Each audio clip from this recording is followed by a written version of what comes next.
My name's Cecilia Isabel Vasquez. I go to the University of Massachusetts Amherst, and I am a master's student. I knew that I really enjoyed history. I like being a lot more hands-on, and I wanted the opportunity to travel, and that's how I first got into anthropology and archaeology. The Blackfriary, it's in Trim, which is within County Meath.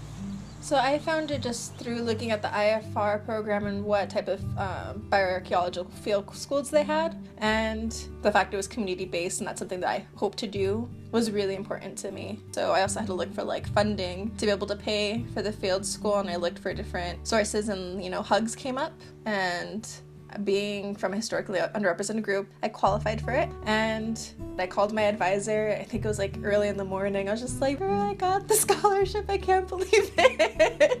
I was so excited because it was the first type of scholarship that I ever applied for like that, and the fact that I got it was just a really great feeling to have. The excavation site's right a little bit outside of town, and it's just lovely. It's the castle where they filmed Braveheart too, which was also a really cool thing. So I think one of the big project goals is just kind of finding the boundary between the friary and the town. And we'd either be digging, we'd be taking measurements, plotting. Other days I might be working post-excavation, so I'd be cleaning the artifacts and doing inventory. So you got to learn a little bit of team skills and taking turns. Within the bioarchaeological aspect of the project, it was kind of mapping out where the cemetery was and the layout of that.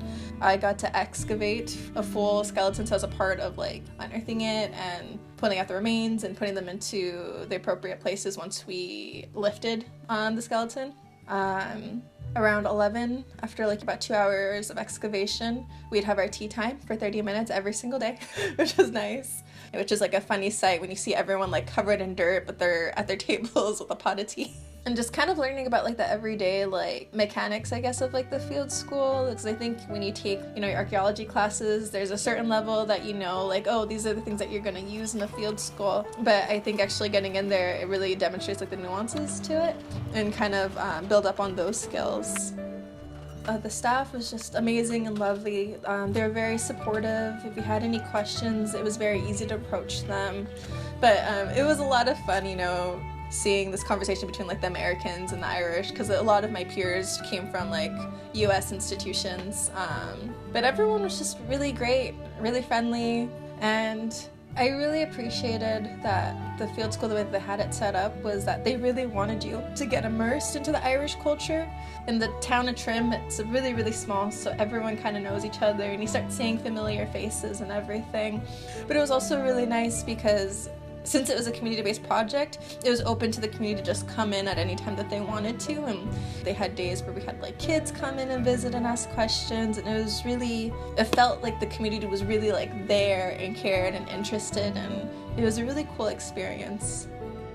I knew that I wanted to work in immigration, and I knew that I wanted to work in something that I felt was really urgent, and coming from a family of immigrants, I knew that I didn't want people today to go through the same things that my grandparents and my parents went through. So the learning about the dissolution of the church and everything, it kind of made the migration of Irish make a lot more sense to me, and made me think of the parallels between Mexican migration and the Irish immigration into the US. And right now my research interests are on violence in the US-Mexican border, and more specifically what happens to those that die on the border post-mortem.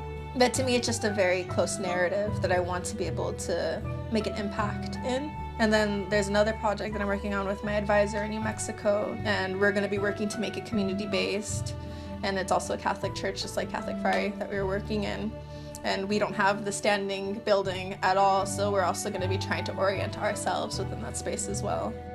It was just really a once-in-a-lifetime amazing experience. It was my first time traveling alone, and I feel doing such a big trip like that by myself really gave me the confidence of feeling I could do anything. If I could fly across the world, I can kind of function anywhere, and that was a really good feeling to feel be confident in my independence. That gave me strength. This past week I went to New York by myself, and I was nervous about that, and I had to remind myself you went to Ireland by yourself, you can manage New York.